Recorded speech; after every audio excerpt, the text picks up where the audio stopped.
It's a great honor and pleasure to introduce Dr. Emma Trentman.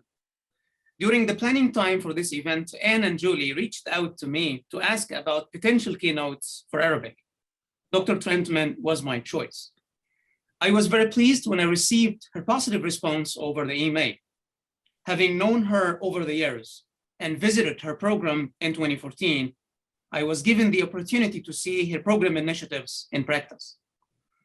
Dr. Trentman is actually now an associate professor of Arabic at the University of New Mexico. She immediately started this position after getting her PhD from Michigan State in 2012.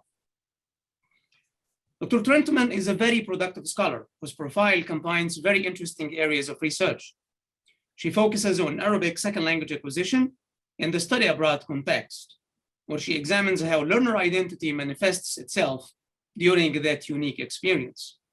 She has published extensively in many venues, such as Critical Multilingualism Studies, a Journal of Psycholinguistic Research, the Second Language Journal, or L2 Journal, Al-Arabiya, which is the journal of the American Association for Teachers of Arabic, published by Georgetown University Press, the Modern Language Journal, Foreign Language Annals, just to name some. This is in addition to a good number of chapters in edited volumes, such as Pathways to Paradigm Change, Critical Examinations of Prevailing Discourses and Ideologies in Second Language Education, Handbook of Arabic Second Language Acquisition and Social Interaction and Identity, and very recently, I found two recent publications on her CV. The first is a co-edited volume with our colleague here at the University of Arizona, Dr. Wen Hao, and that's published by Multilingual Matters. There is also a coming chapter by Dr. Trentman in the Cambridge Handbook of Arabic Linguistics, where she summarizes the recent trends in that experience. Dr. Trentman has received national recognition for her work. She was the recipient of the Innovation in Language Program Direction Award by the American Association of University Supervisors, Coordinators, and Directors of Language Programs, or AAUSC, in 2020. And before that, she received the New Teacher of the Year Award for the tenure track faculty from the University of New Mexico. Dr. Emma Trentman has developed a good number of initiatives in the Arabic language program at the University of New Mexico, giving a very good example of how to bridge the gap between theory and practice. Today, Dr. Trentman will walk us through some of these initiatives that really changed her program. Although the textbook is still a major component of any language program, Dr. Trentman today is going to show us how this is not enough, how we should bridge the gap between what's happening in the field and between the structure of the Arabic language program. It describes how the theories of genre-based and multilingual approaches to second language learning were integrated into the classroom practice. In addition, she will touch upon some coordination and organizational strategies to manage these curricular projects with some limited resources. Please join me in welcoming Dr. Emma Trentman to our event. Thank you very much, Mahmoud, and thank you to Anne and Julie in the Center for Middle Eastern Studies for the invitation to this event. It's been really wonderful to see all of the innovative curricular projects as throughout discussed and being developed and presented at this event. So I'm going to go ahead and start my presentation. If it shows you the wrong view, please let me know, and I will try to fix that. So I'm going to go ahead and screen share. Let's see. All right. Does this look okay? Hopefully for everyone. So as Mahmoud mentioned, I'll be presenting on theory, practice, and coordination curriculum development in the Arabic classroom. This is a favorite topic of mine, and essentially I'll be taking you on a journey from fall 2013, when our curriculum was to follow our textbook, to fall 2020, when we launched an open access website, and we now use that instead of our curriculum. And so what I've chosen here in this picture as this windy road, because as you'll see, this isn't a straightforward path. We took many turns as we tried to implement different theories and different practices, and to do all of this over this 7-year period. However, we did have a curriculum design process, and this is essentially what I'll be taking you through today from the various cyclical iterations of this process as we made these moves in our curriculum. And there's several parts of it. So theory, I think we hear about a lot, different theories in second language acquisition. Practice is what we're mainly concerned with as language teachers. What are we going to do within our classroom? And sometimes, we hear about the connections between theory and practice, which are very important and something I'm interested in. But two things I wanted to highlight in our curriculum development process that I think we hear less about in these public spaces, although of course we're all engaging them, are these other parts, reflection and coordination. So throughout our process, we would start with a theory we wanted to incorporate from research. We would test it out in practice, and then we had processes developed to really reflect on what happened in that intersection of theory and practice. And this would often take us back to new theories and new practices to complete the cycle.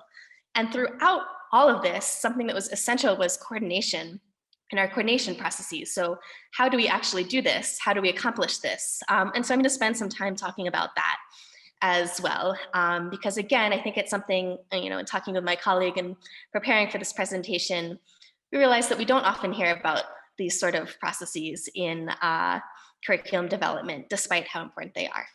So to give you some background on our program, Arabic at the University of New Mexico, there's 3 of us. This picture is actually from the Circle ICC conference at the University of Arizona. So went back when we could go to conferences in person. We have one tenure track or tenured faculty, that's me. I was tenure track for most of the process I'm going to describe and got tenure in 2019. One full-time lecturer and then one part-time instructor. So Heather is our lecturer and Abdullah is our part-time instructor. We have 3 levels of classes, and we generally have about 25 to 50 students enrolled each semester across all of our classes. So it's a small program. We also have no additional resources for curriculum development, time or financial.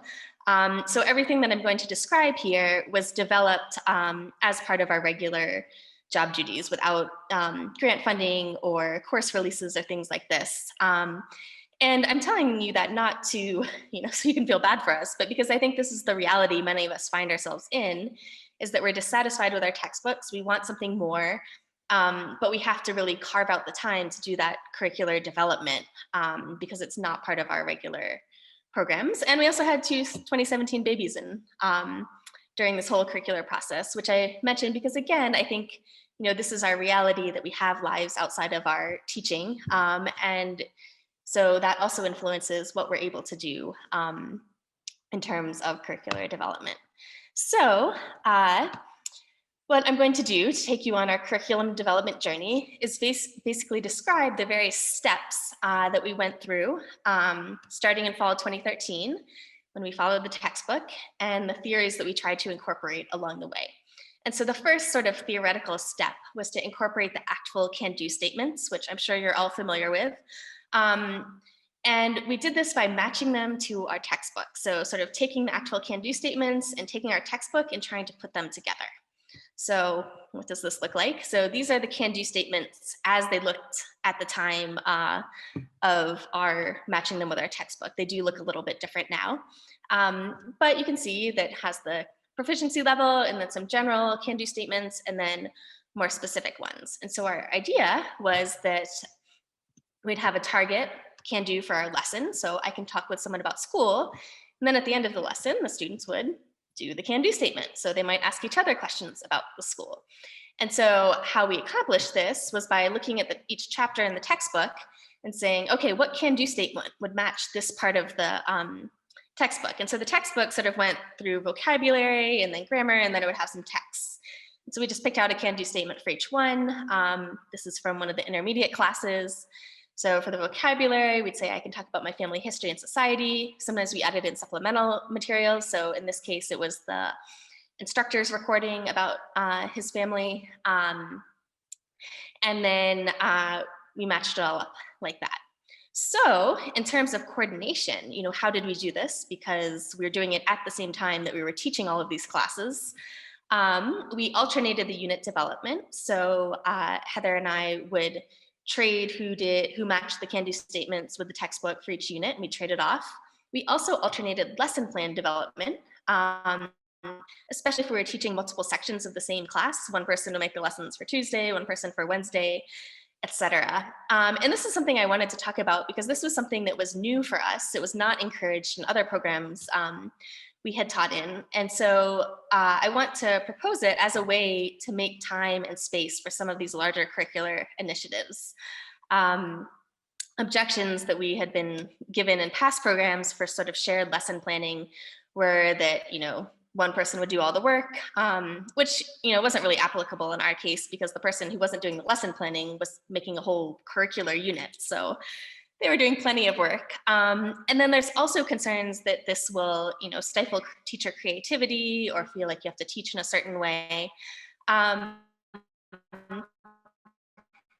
I want to raise that, even have a shared lesson plan, you still have a very different interaction with each teacher in the classroom with the students. I could teach from the same lesson plan at 8 o'clock and 11 o'clock and have a slightly different class just because of that interaction. Also because everyone is making the lesson plans, everyone gets to include at some point the activities that they want. And it's often far better to be using a lesson plan prepared by someone else and have that time for curricular development rather than worrying about it being the exact activities I want. And so I have this wonderful picture on the left. If you know my colleague Heather, you probably know who this is. Tom Hiddleston, who plays Loki in the Avengers. I had never heard of him. I would probably still have never heard of him if we didn't work together. But this is kind of a funny joke that she likes to include throughout the semester, and the students know it, and we use it in examples. And so, I don't watch these movies. This is not really my style, but for me to use, templates and lessons that have these in it, and to have that sort of freed up creative energy is really important. And so this was a strategy we used in order to allow ourselves the time to do the curricular development. In contrast, I always use dance for my examples, which is probably not her favorite topic, but again, being able to use those shared resources allows us to have time for curricular development. We also used a shared lesson planning template. This is something else that people can be nervous about because it can sound really prescriptive, like you have to follow this and this and this. But of course, as I said, there is creativity in the classroom when you're in there with the students. It's very rare that even if I made the lesson, that it would turn out exactly how I wrote it. And I'll get to that later. But the other advantage that we sort of uncovered was that if you're sharing your lesson with someone else, you have to be a lot more specific about what you're doing and when. And not only is this useful for the other person, it's also useful for yourself when you go back to that lesson and don't really remember it. And then finally, we had an end of the semester reflection meeting where we would all get together and talk through the classes and what we thought went well and what could be improved and sort of set our goals for the next iteration of this curriculum development. So after this first attempt, matching the can-do statements with the textbook, what did we learn? The students really liked the can-do statements. They liked the idea of having a specific goal for the class. So that was good. But there were also lots of things that we felt could be improved. So a lot of times the sequences felt random because we were basically forcing them onto a textbook that wasn't designed for this purpose. And there wasn't really enough time on each can-do for the students to be able to do it because we were sort of jumping around based on what seemed to match the textbook. And you can see this in this chart I've put on the right side of the slide here. So if we go from, I can talk about my family history and society, to I can tell a story about my childhood, to I can explain why I was absent from class and ask for makeup work, there's not really a lot of consistency there. And so it did seem hard for students. So the next thing that we tried to incorporate was thematic units, which was something we got from our work with the Star Talk program, and example texts, which is something that we took from genre-based approaches to language learning. And I'm going to go more into genre-based approaches for language learning and what they are And hopefully this will also serve as an example of how you can take a theory and apply it in your specific context. So what does this mean exactly in practice? We still were using our textbook, but we kind of forced it into thematic units and then started adding additional texts that match those themes more. And so to do this, we would identify that theme across the textbook chapter, choose only the texts that match that theme and just ignore the other ones, and then supplement with our own texts. And this idea of example texts of the can-do statements, again, is based in this idea of genre-based approaches to language learning. And so then we're adding in this orange section where we still have our target can-do. I can describe reasons for immigration. But then we have an example text of someone doing that in Arabic. So a person describing the reasons they emigrated. And then we're going to the students doing the can-do. So we're not going straight from the can-do to the students doing it anymore. And in terms of these genre-based approaches, this is something that was developed in Australia by educators using theories from systemic functional linguistics. And again, because it's a functional theory of language, there's really an emphasis on how we do things with language. So not language as a discrete object, but what we do with language. And you can see this in this quote from Deriwienka, where a functional approach to language looks at how language enables us to do things, to share information, to inquire, to express attitudes, to entertain, to argue, to get our needs met, to reflect, to construct ideas, to order our experience and make sense of the world. It's concerned with how people use real language for real purposes. At the heart of a functional model of language is an emphasis on meaning, and how language is involved in the construction of meaning.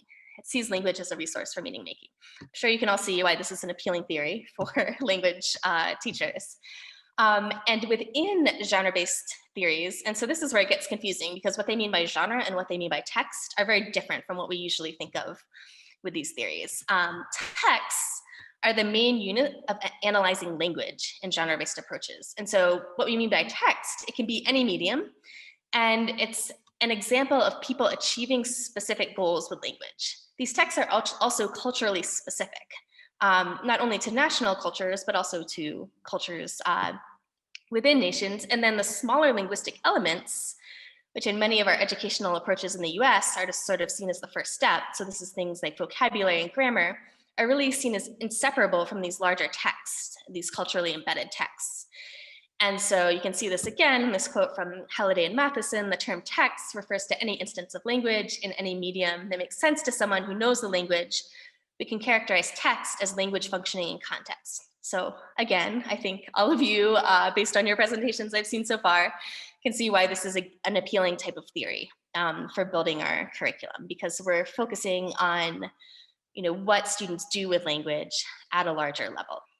And then genres, to get into the name of the theory, are not what we might more commonly think of, the novel or the poem or something like that, but they're texts that share a purpose, a social purpose. And so in genre-based theories, genres are things like greeting, presenting information, recounts of things that happened, narratives, informational exchanges. In all cases, you're doing things with language. And so our idea was that all of these genres are also linguistic functions that could be expressed as a can-do statement. So we're building on our original idea of using can-do statements to add these genre-based approaches and examples of people doing these things with language so that students can see the patterns in these example texts. So what does this look like in practice? This is always the question we have as teachers, right? So we had a thematic unit with example texts. And so we would have the text, the can-do statement, and then the function or genre. So we're still using the textbook here, but instead of going through it, we're sort of using some text from the textbook and some texts from elsewhere. So we have the textbook character story, we have instructor recordings, we have a news article, we have a reading text from the textbook, and these are all related to, I can understand the reasons for immigration, and then the genre is presenting information. So how do we coordinate this? Because at this point, we're getting pretty far from following the textbook. We're kind of using it in an unusual way. And so what I've done here is put in orange, sort of the newer things from the last time I talked about coordination. So with each cycle, we would also come up with better ways to coordinate and work on our curriculum together.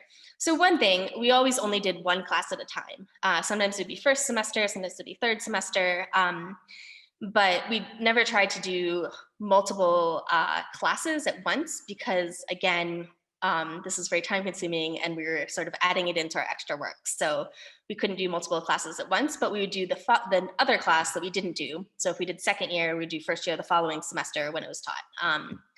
And again, we alternated this chapter analysis as well as the unit development. So who went through the chapter and figured out the theme and what text matched that theme and where to get other texts that would go with the theme. We added space for reflection notes to our lesson planning template. This turned out to be really important. It would only take a few minutes after class to say, oh, this activity actually took 20 minutes when I thought it would take 10, or I need to explain this better, things like this. But again, these notes were really useful, not only in developing our curriculum, but also when we would teach the same lesson in the future. And then we had checklists for the chapter analysis, lesson prep, and grading. And again, this is the type of thing that I think can seem really restrictive, but in many ways it was actually freeing because the checklists were for things like, remember to put the can-do statement on the PowerPoint you're using in class. So we would often get carried away with our activity and thinking about how we were going to achieve this goal in class, and then we would forget to put the actual goal on the PowerPoint. So by having it in a checklist that we could just look at and be like, oh yes, I need to do that. It really freed up sort of our mental and creative energy to focus more on the lessons because we weren't worried about whether we were including some of these more mundane things. And then we also developed a shared curriculum development chart that gave us a semester overview of all of our lessons. So it was just a giant shared Google Doc where we'd put in our lesson and the can-do statement and the activities and our notes on it. And this was really helpful at our end of the semester reflection meeting, along with another just general shared document where we'd take notes about the classes throughout the semester. And so then when we got to our end of semester reflection meeting, we could look back at these documents without having to open up every single lesson plan and really make concrete and specific goals for the next iteration of our curriculum development. So what did we learn from this stage? The themes definitely made the class feel more coherent. We weren't jumping around all over the place with can-dos that we thought matched the textbook, but there were still things we wanted to improve. So again, if you look at this on the chart, you can see that the can-dos are all interpretive, so it's understanding and reading, and the functions were mainly presentational. And this is because we were basing them, again, largely on text taken from the textbook that didn't have this as a goal, but there just were a lot of texts that were focused on presenting information rather than interacting or other things you might do with information. And we still felt like the student outcomes weren't as good as they could be. They were still having trouble doing some of the can-do statements. So then we would go back to our journey here, and we decided to focus more on the textual analysis that's also part of the genre-based approach. And again, I'll explain this in more detail, but if we, what we did is add this textual analysis component to our lessons. And at this point, we're using mostly additional texts, but we're still using some texts from the textbook. So genre-based theory, again, if we go back to this idea that genres are texts that share a purpose, then each genre consists of multiple stages to achieve its purpose. So you might have different instances of someone doing a particular thing, but they're going to go through similar stages to achieve it, culturally specific stages often. And then within each stage, you can have language choices that make a particular text more or less effective in achieving its purpose. And so I'm going to give you examples of what this looks like and how we did it. I do want to mention that we are not following the analysis that's really outlined by genre-based theories in doing this. If you're interested in that sort of more detailed analysis, I would refer you to work by Miriam Abdelmalik and Mahmoud Azzaz. They have some ones that have focused more on it specifically. And again, this was mainly a sort of time and theoretical background choice to do the in-depth analysis that's a hallmark of genre-based theory was simply more time consuming than we could do. So I'm going to show you how we adapted it. So if we return to the original theory, recounts are a type of genre. And in English, these are the common stages in a recount. So you would have an orientation, the events that happened, and then an evaluation of it. And so we could say the orientation, yesterday I went to the zoo, I saw lions and gorillas, it was amazing. And so you can see that this is kind of, if you were going to tell anyone about what some place you went yesterday, you might use these stages. In orange here, I have the linguistic elements, such as the past tense, that can make this effective. So if I'm telling you about something that happened yesterday in English, it's more effective if I use the past tense. I might still be able to achieve it if I don't use it, but it's going to be less effective. And so how did we adopt this idea of stages and linguistic elements? We put into our lesson plans to try to help students identify in the example text what were the stages and what were the effective linguistic choices, so that they could make these same choices when they did the can-do statement themselves. Of course, the challenge with this approach is that it requires the instructors to analyze the text in this way as well, which is not how we're usually used to presenting and analyzing text. So this, again, we're not doing the very technical analyzing in traditional genre-based pedagogy, but we're still doing a very different type of analysis from, okay, what are the vocabulary and what are the grammar in this text? Or what are the vocabulary and the grammar to do this can-do statement, and starting from those smaller linguistic elements. So to give you an example of what this might look like in class, if this is our can-do statement, I can understand and discuss reasons for immigration. We might have two texts, so Abdullah's story and Heather's story. The students would look at them in parallel. We might outline the different stages. So figure out what part of the text is Abdullah talking about his home country. What part of the text is Heather talking about the meaning of immigration? Then there's shared elements. So the reason for emigrating, life in the new country, and then kind of different conclusions. So decision to stay, decision to return. These are both decisions though. And then we would ask the students, once they'd identified these parts, to identify key linguistic elements. So this could be the past tense, the present tense, different forms of because. So the anna and bisabab if you speak Arabic. Otherwise, there's just different ways that you can use, you can present reasons that have some grammatical elements attached to them. And then we would ask the students to use this as a model when they talk about reasons for emigration. So again, in terms of our coordination, what we did is we added a space to the textual analysis to our lesson planning template. This would again just remind us to think about it and to put it into the lesson. But we might use different activities to do it. So just because there's a space for textual analysis on the lesson planning template doesn't mean that everyone did it in the same way. That's still open to each teacher. And what did we learn from this part? So we had improved student outcomes, sort of really breaking down the text into these stages to follow and key linguistic elements to pay attention to did help students improve when they were doing the can-do statements themselves. But of course, there's always things to improve. This type of analysis was very challenging for students. It was also challenging for instructors. And a large reason for this is because we're looking at very different conceptions of what language is. So functional theories of language are not that common in the United States. They're not what many of our, they're not the theory of language that many of our pedagogical practices are based on. And so it really requires a new way of looking at language and conception of what language is. So here we are on our curriculum development journey, and we decided to keep focusing on the textual analysis and working to improve that, but we also became interested in translingual approaches.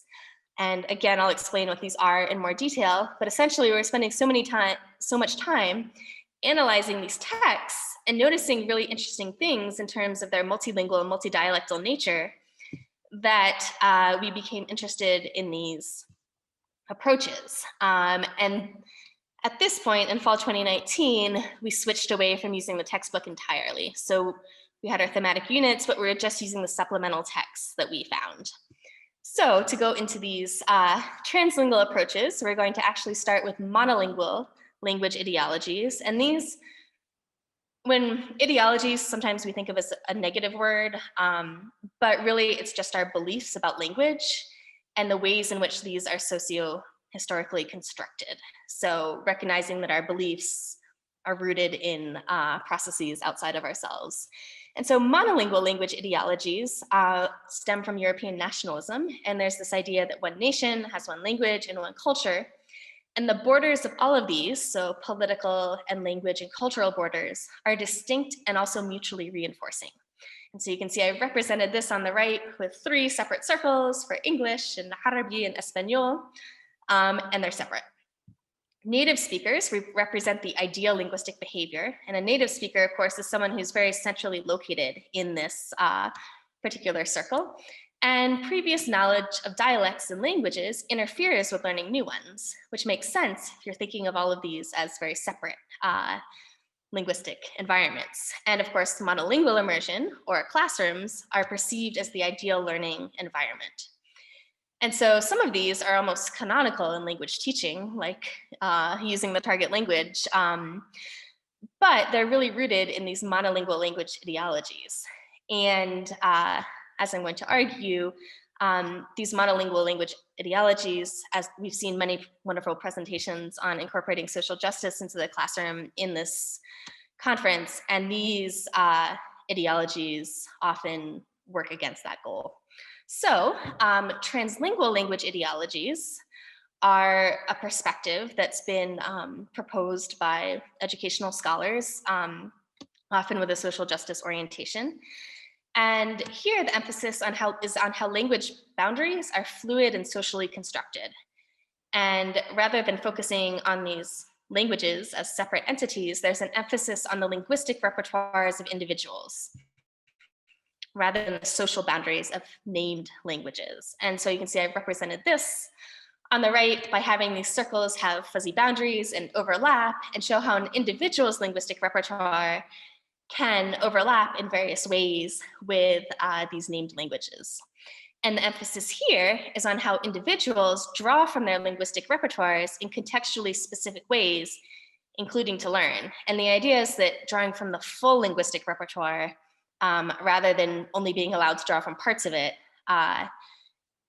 creates more learning. And of course, when individuals draw from their linguistic repertoire in a specific context for a specific purpose, this might not correspond to the boundaries of the named languages. And so this is a practice often called translanguaging, which I'm going to go into in a little bit more detail. But I just want to highlight that we have seen many wonderful presentations at this conference as well that have really, that I think are taking this approach, whether they realize it or not, and looking at how students' full linguistic repertoires can be used in learning new languages or in expanding them, as I like to say. So to talk about translanguaging code switching, because this is a question I often get asked, what's the difference? Is translanguaging just a new word for code switching? And of course, there's different theoretical perspectives, so this depends. But what I do want to emphasize is that you can look at utterances, like this one from Ohonom, who was a research participant in a study I did in Jordan, from different perspectives. And some of them are more based in monolingual language ideologies, and some are more based in translingual language ideologies. So if we look at what he says, he's explaining why he wanted to work in this particular program. And from a code switching perspective, the emphasis tends to be on the 2 different codes. So we have Arabic and we have English, and which part of the utterance is this language and which part of the utterance is that language, and why would a speaker make these choices? In contrast, from a translanguaging perspective, the emphasis is often on the speaker themselves. So here, we'd be looking at the speaker as one unified person who's drawing from his linguistic repertoire in this specific context. He's talking to me. So he's going to draw from the parts of his linguistic repertoire that overlap with mine.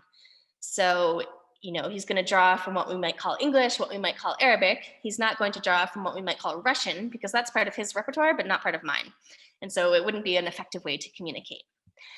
And so in the classroom, when we talk about translingual pedagogies, these really emphasize recognizing and using the full linguistic repertoire to learn both content and language. And when we talk about the full linguistic repertoire, we can mean not only what we call languages like English or Arabic or Persian or Turkish or whatever, but also dialects of these languages, a very hot topic in Arabic, but also in English. So if we have a student in our classroom who perhaps speaks a variety of African-American English and also speaks standardized English, which as we call it, the skills that they've developed to switch between these different repertoires are something that could actually be quite useful in learning Arabic, where you're also expected to switch between different varieties of the language according to context. So this is a way in which we can use our students' backgrounds to make them realize they have skills that can be useful in other areas as well. And so the idea is to encourage intentional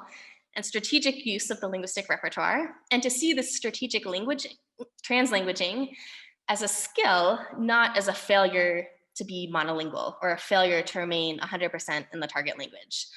At the same time, of course, this isn't the same as anything goes. You can just show up and do whatever, because you have a specific goal in your classroom. In an interaction, you want to be understood, you want to communicate, and so that requires strategic choices. And so the question I'd like to ask to think about this is, how can we build upon our students' full linguistic repertoires to expand them? And again, this does relate back to some of the social justice issues, where we don't want to be restricting certain aspects of our students' identities or linguistic repertoires and say that those are inappropriate in our classrooms.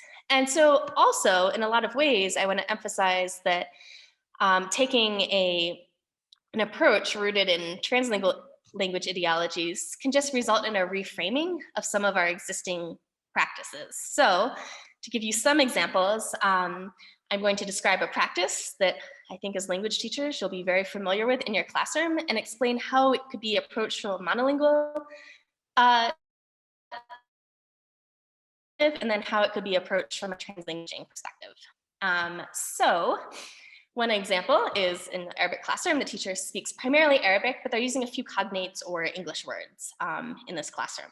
So from a monolingual perspective, the emphasis is on, which language are they using, how much of the time. And so we might say, oh, well, the teacher's trying to provide immersion, and we can ignore a little English as long as it's 90% Arabic. So there's kind of ignoring of the English, focus on it's good because it's mostly Arabic. From a translanguaging perspective, we might look at the exact same situation and notice that the teacher is strategically drawing from the overlap between their linguistic repertoire and their students to expand the latter. So again, this use of English, as we all know, isn't random. The teacher's not choosing random English words to insert into their sentences. They're doing it very strategically, and because they know this overlaps with their students' linguistic repertoires. And so I think that, focusing on that, how they're using language rather than what language they're using, what % of the time, I think actually has much more potential in our classrooms. Similarly, another common practice, so the students translanguage in small groups while they're preparing a monolingual skit or presentation. So they're supposed to prepare a presentation or a skit in a restaurant. That's a pretty common situation. And so the student might say, okay, well, I'll be the waiter, and so I'll say, أهلاً وسهلاً, أنت عايز تشرب إيه? Like, welcome, what do you want to drink? And so they're sort of doing the process part in English, but then they're talking about what they're actually going to say in Arabic. And then at the end, they produce this restaurant scene completely in Arabic. And so from a monolingual perspective, this is often frustrating. How do we make them only use Arabic in their small groups? But again, from a translanguaging perspective, we can see how they're drawing from their full linguistic repertoire to enhance their learning. Because they are expanding their linguistic repertoire in the direction of Arabic. They're incorporating, terms and vocabulary and things like that, but they're using the English to kind of process what they're doing. So again, this focus on how they're doing things rather than what language it is, I think can be very useful. So to get into our practice, and of course, I'm always happy to answer more questions about these theories in the quick Q&A part. I know I'm going kind of fast through this. When we had thematic units in their textbooks, we would choose a theme. We had an event planning one that we did not do this past year during the pandemic. But we'd start with our theme, and then we'd try to brainstorm genres or functions related to this theme. So presenting opinions, I can present appropriate clothing for the party, and these other ones. Then we look for example texts, or sometimes we make our own related to these functions, and sort of take students through lessons and then give them a final assessment, which in this case was coordinating with the Arabic club to plan a party in committees. So the students actually had to produce an event at the end of this unit, Going back to the idea of limited resources, this happened to coincide with when our university made a rule that departments could no longer spend money on food. And so then we had an extra added layer of coordination to get food through the Arabic club because they could use student club money to purchase food, which, was an extra layer of coordination, but then we got to work on coordinating a language. And so what this would look like, again, in a more specific lesson, because this is always what we want to ask in class, is we'd have an example text. So here the can-do statement is, I can present appropriate clothing for our party. We have this example text of this woman talking about what you should wear to a graduation party. Again, you can see this, we weren't planning a graduation party, but this gave us an idea. And then we would sort of take the students through these steps. So meaning, what does the text mean? What is she saying? Analysis, this goes back to these genre-based approaches. How does it mean? And what language can we repurpose to talk about appropriate clothing for our party? And then we get to that joint construction phase, so doing the can-do statement. And so to give you a more specific idea of what this looks like in class, you would have homework. The students would be focusing on the vocabulary and grammar and identifying what they do and don't understand in the text. In class, we go over this, focusing on what does she say is appropriate for girls and what is appropriate for boys based on this video.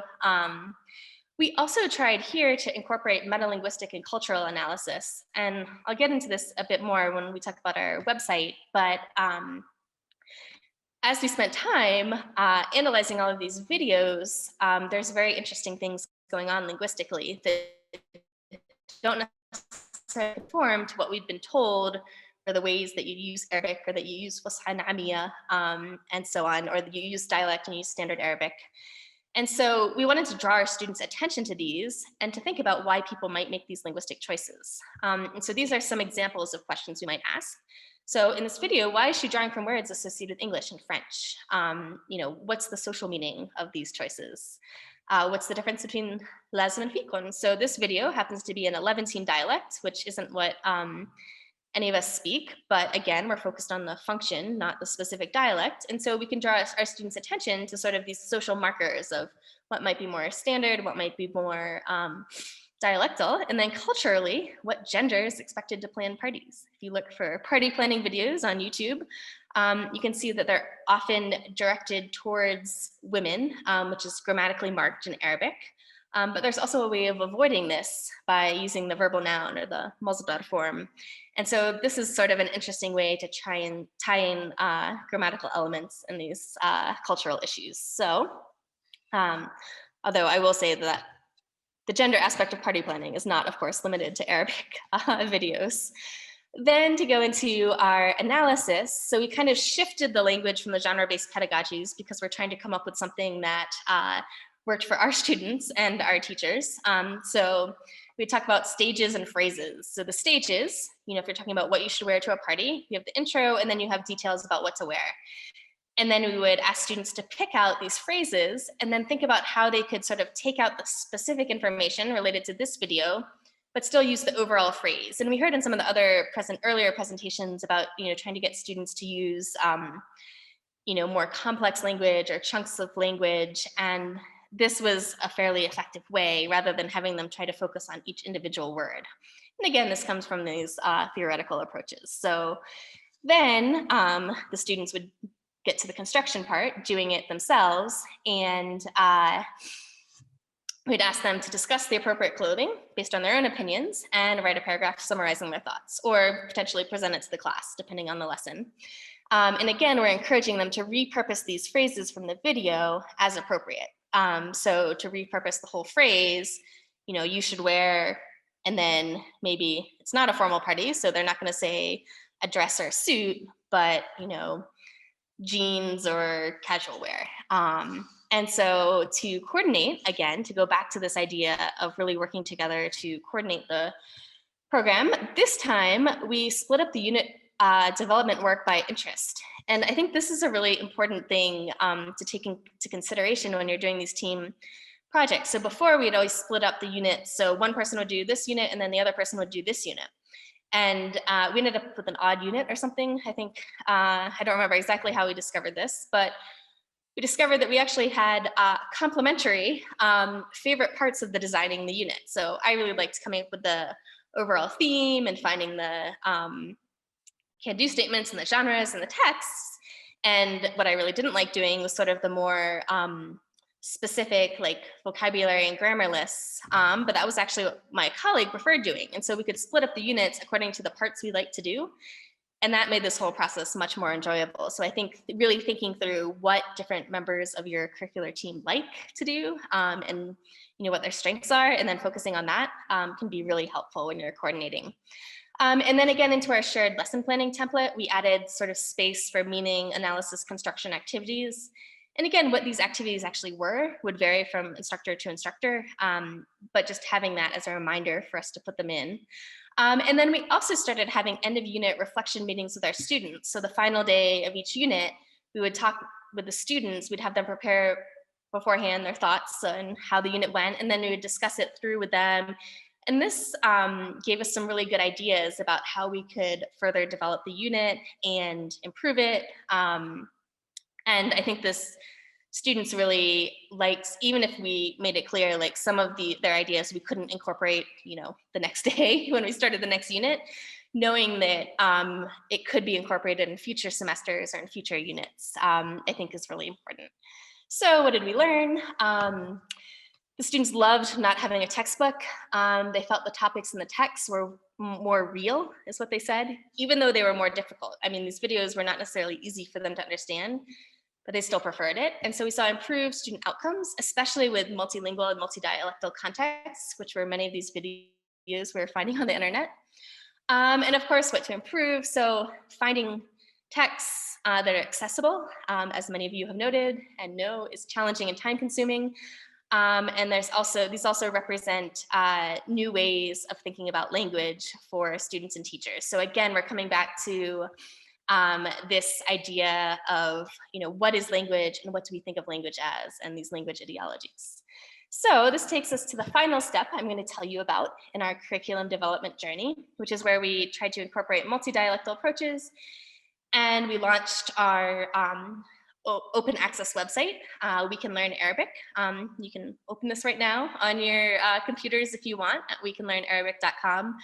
I'm going to go through and show you screenshots because my computer is not up to clicking through the website while also hosting Zoom and doing a presentation. But it's available for anyone, and I'll sort of explain our choices and goals behind this. So what do we mean by multidialectal approaches? This goes back to these same translingual approaches and translingual language ideologies. We're just focusing more specifically on Arabic and the real nature of Arabic. We've heard some great phrases at this conference, embracing the chaos and Arabic as it really is. And so this is what we really wanted to focus on. So it's the same theoretical foundation as the translingual approaches I talked about before. We're just focusing more specifically on Arabic. And recognizing the multilingual and multidialectal nature of many interactions, because this is what we're noticing, looking at all of these videos. At the same time, here we're differentiating between receptive and productive abilities. So we're not saying, okay, students, you have to be able to say this sentence in every single Arabic dialect or every major Arabic dialect or something like this. But what we're focusing on and what our students want is to be able to understand media and interactions from a variety of dialects. It doesn't mean that, I don't speak every Arabic dialect. I don't think most people do. So, sort of distinguishing between what you're going to say and what you might be able to understand. And then to teach strategies for multidialectal conversations. I've listed resources at the bottom here, but Rasha Suleiman has some really great resources on strategies for multidialectal conversations that are based on, actually recorded multidialectal conversations between different speakers. And we also try to focus again on teaching metalinguistic awareness of the linguistic variation for understanding, and then enabling students to make informed choices in their production. And of course, we're focusing on the novice and intermediate levels here. So students make mistakes of all sorts. And our approach is just that making a sociolinguistic mistake or saying something that sounds kind of funny isn't any worse than when they conjugate the verb for the wrong person because they're still learning. And so again, this is a developmental process. So we really want to start focusing it on the beginning, on it in the beginning, but our expectations are not that our students will have, Arabic dialectology map after one semester of Arabic in their brains.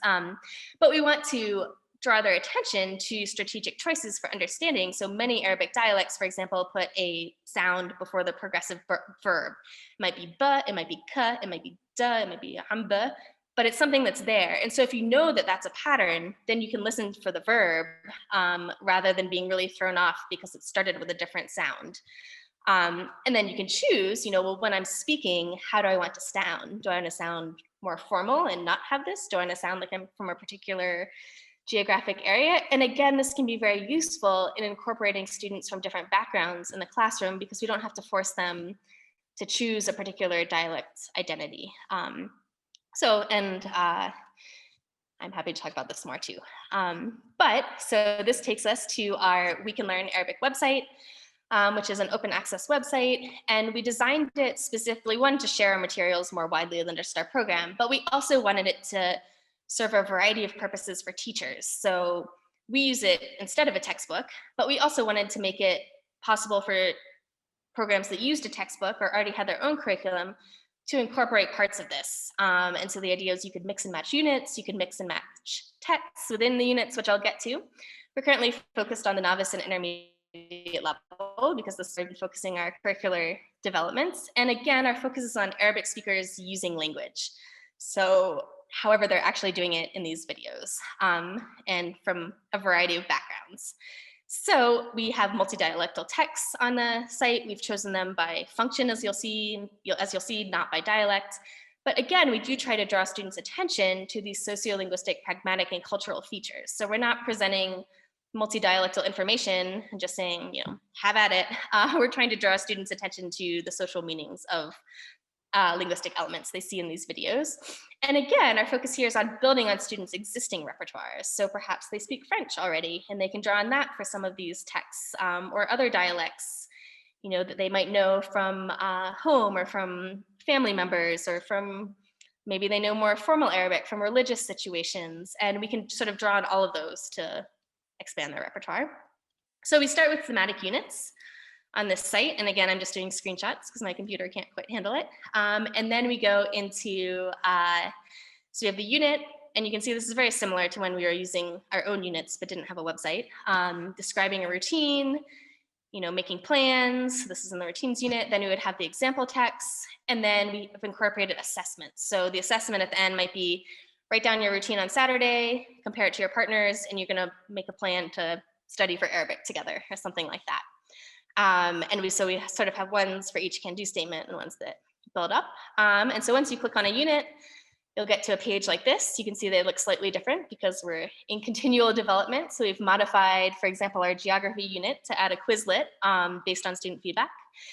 And so then you have these language functions. So, I can give directions, I can describe a place, I can describe a daily routine, etc. And once you click on that link, you'll get to something that looks like this, which is the example text for that can-do statement with, a vocab list, grammar that we've picked out that's relevant to doing that can-do statement, Quizlet by student request. And then again, you can see our understanding, analyzing, applying activities, which follow a similar path to before. And so I'm gonna explain this briefly and then open it for Q&A. Because again, I think it's important to look at, what does this look like in class when we're really doing it? And it might look different in your class if you use the same website, but if you're curious about what we do, we start with the example text, someone doing the can-do statement, understanding what does the text mean, analyzing what are the stages and phrases, and what can I repurpose to do it myself, and then doing it. So if we have, I can describe my daily routine. We might say, okay, what is Abdullah's routine in this video? What else do you understand? What questions do you have? As this is all preparation. And then we always have sort of a cultural or sociolinguistic question, what other parts are there? In this case, there's greetings, because it'd be a little weird to just walk up to someone and be like, my routine on Friday is I get up at 6 a.m. So then in class, we discuss it further, answer any questions, and move on to the analyzing part, which we tend to do in class because, again, it's a new way of thinking about language for students and teachers. So we sort of give the students the stages, we ask them to find the parts of the video where this are, and then depending on the complexity of the video, they might do this phrases part as a jigsaw activity where, one group has the greeting stage, one has the daily routine, one has the conclusion. This text is pretty simple, so they would probably each group would do each stage. But then they're looking for those phrases they can repurpose and sort of taking out Abdullah's specific information, but what can I use to do it myself? And so then we get on to the applying part where they might write down their daily routine and then share it with a partner. We usually have them take notes so they pay attention. But you can see it follows the same pattern. In terms of coordination, again, once more, we split the website development work by interest. We partnered with Playling, which is a site that puts up a lot of Arabic texts to get some of these texts. And we shared some of ours that we had created with them and they put them up. So it was a nice comparison. And then we switched our curriculum overview to a calendar doc where we could then link to each lesson plan. And that just made it easier to review. So lessons learned, the students loved using a website, especially on their phones, which seems to be how they access most things. The other appealing part is it's easy to update and modify even unit to unit, which you can see we've been doing, or if we have typos. And it's also easier for students to use after the program. So we have some students that have graduated, but said that they want to keep using the website to learn because they can do it themselves too. Of course, there's many things we want to improve. Students and teachers need more explicit training in these multi-dialectal approaches. It's a new way of thinking about language for a lot of us. Creating a website is time-consuming, as you all know from your own curricular projects. And we have a lot to learn about website development. We're using a sort of build your own website program, Wix, but we're not website developers. And so eventually we'll have to switch to some sort of other hosting situation. But for now, this is working okay. And in terms of future directions, of course, we're going to continue developing the website based on feedback. If you use it and you have feedback, just send it to us and we will incorporate it eventually. As you can see, we're on a slow progress. We're interested in increasing the text diversity in many ways. So both in terms of dialectal diversity, in terms of social diversity throughout all of our units, and incorporating unit projects. So this was something that kind of dropped off just because of the pandemic and the website. But having a project that students do throughout the whole unit, we think would be something we want to add back in, like our party planning that obviously got postponed. And then materials for explicit discussion of language ideologies, so sort of these monolingual and translingual ideologies I was talking about before, and the pedagogical models based in them for students and teachers. We always try to explain, why we're doing particular activities or taking particular approaches in class, and students really appreciate this. So, shukran jazilan. If you have any questions, I'm happy to take them. You can also reach me via email or on social media. And I also have a blog where I write about a lot of these issues. So thank you.